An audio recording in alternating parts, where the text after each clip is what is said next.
Un atelier de plaidoyer s'est ouvert ce matin au Haut Conseil des collectivités, organisé par le ministère de l'Environnement et de l'Assainissement. Il sera question de changement climatique. Il s'agira de renforcer les capacités des acteurs concernés dans la lutte contre les changements climatiques. Le reportage du Daouda Sidiki Diarra. Protection de l'environnement. Les élus des collectivités engagent une lutte sans merci contre les questions de changement climatique. Cet atelier qui est organisé à leur intention par le ministère de l'Environnement et de l'Assainissement est un grand pas dans la sensibilisation et le renforcement des capacités de ces acteurs politiques.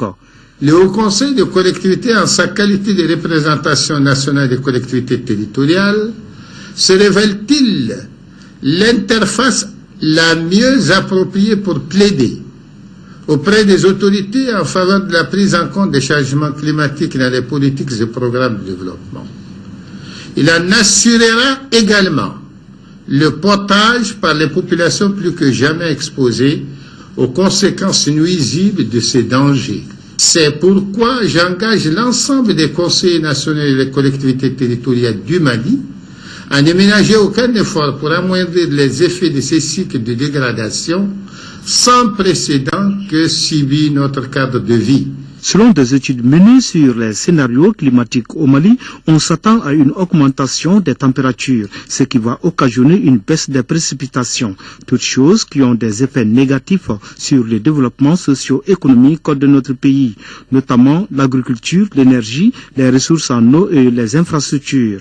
Notre pays, face à cette détérioration de son potentiel de production, a posé un certain nombre de jalons parmi lesquels on peut citer la signature du protocole de Kyoto le 2 janvier 1999 et sa ratification le 11 février 2002.